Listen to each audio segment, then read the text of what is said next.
Judge Moser's employment agency in Branch 11. And she got a job at the National Conference of Bar Examiners. About 1 year later, I followed Judy there after a course, channeling myself through Branch 11. It was when I was an assistant district attorney that I met Pete. Pete was an assistant AG, and he was working at the Department of Justice.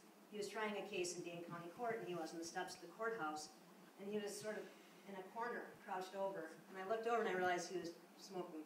Trying to sneak smokes on the steps of one of the most public buildings in the city. He was trying to hide the smokes from his wife, who works in that building. Luckily, Pete quit smoking, and he's now a poster boy for physical fitness and healthy living. Many, if not every single one of you are in this room are asking yourselves, what in the world is Karofsky doing up there? And the truth is, I didn't want this job. I wanted to swear in Pete. But then Judy told me that you can't use actual swear words. So I said, that job be fine. I said, all right, fine. Pete's parameters for me were, if you get on CNN, if you get us on CNN or Good Morning America, you've gone too far. Judy just simply said, like every day for the last month, just don't embarrass me.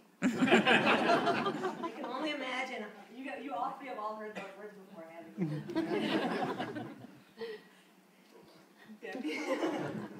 There's an old proverb that you've all heard, a man is known by the company he keeps. And in Pete's case, he is at the top of the good pile.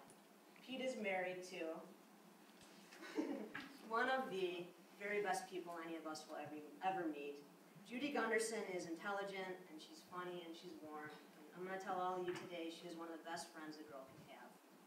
Over the years, my husband Jason and I have enjoyed socializing with Judy and Pete, and we've enjoyed watching their 3 kids, Madeline, David, and Sam, grow up.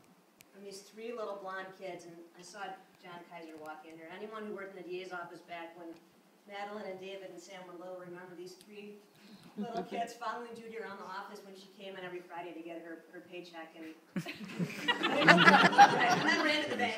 And now you look at them today and they're 3 beautiful, outstanding, well-rounded, smart children. I do miss the days, though, when Sam Anderson thought that I was a professional football player. He has extremely impressive credentials. He's well-educated. He went to Cal Berkeley undergrad, and he went to Harvard Law School.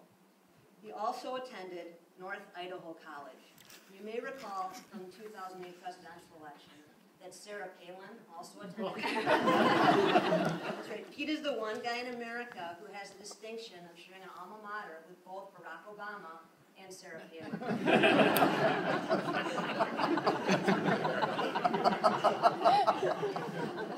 He has a really broad legal background. He practiced at Foley and Lardner. He practiced at the Department of Justice.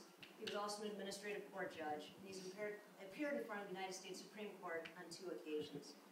But this guy is more than his resume. He's a loving, caring, and devoted father and husband. And he really is happiest when he's biking around town, or apparently now in the garage downstairs, in his Teva sandals. He's a dad who will spend hours a night doing homework with his kids. When he decided to study Spanish, he didn't just go to classes, but he went to Spanish-speaking countries so he could immerse himself in the language. He's a friend who meets you out for dinner a little bit late and a little bit sweaty because he decided to walk to the appointed restaurant rather than take the car there.